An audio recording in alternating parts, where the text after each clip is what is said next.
হলো হামিদ বিশ্বাসের কাছ থেকে কিনা।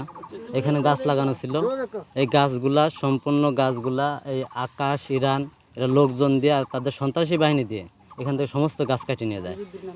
হামিজুদ্দি এর সাথে হামিজুদ্দি যুক্ত আছে।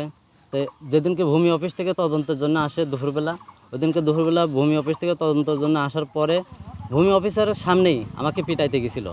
তো ভূমি অফিসার স্যার বলতেছে এখানে আমরা শান্তি শৃঙ্খলার জন্য আসছি, তার সামনে যখন কিছু করতে পারে নাই সে চলে যাওয়ার সাথে সাথে আমাকে এবং আমার মাকে ধরে মারধর করছে, না নিজ মার গায়ে হাত দিছে, আর আমাকে তো কিল ঘুষি লাত্তি আর ওই ডাল পাইছিল ডাল দিয়ে আমার পায়ে আঘাত করছে, 2 পায়ে আঘাত করছে।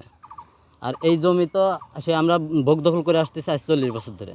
আর এই বাগানটা হলো ওই আমার নানাই নিজে হাতে গড়ে দিয়ে গেছে। এখানে আমার নানা বাড়ি, নানাই এই সম্পত্তিটা আমার হলো বাবার কাছে বলে নানাই কিনে দিছে। তো সেই সুবাদে এখানে আমরা থাকি পাংশা, এখানে সচরাচর থাকা হয় না।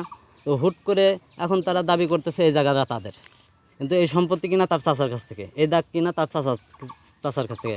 তারা এখন কোনো নাই, কাগজপত্র নাই, হুট করে এসে তারা বলতেছে এই জায়গা আমাদের, এই গাছপালাও সব আমাদের। কোর্ট থানা সব কিনে নিয়ে এখন তারা এই সব গাছপালা সব কাটিয়ে নিয়ে চলে গেছে।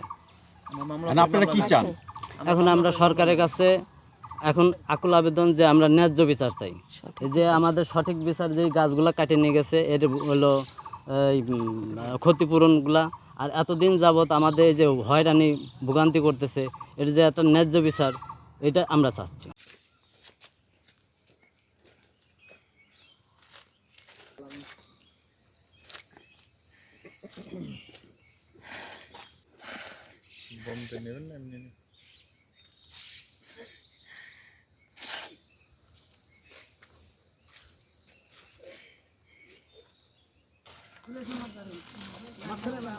মাঝখানে যাও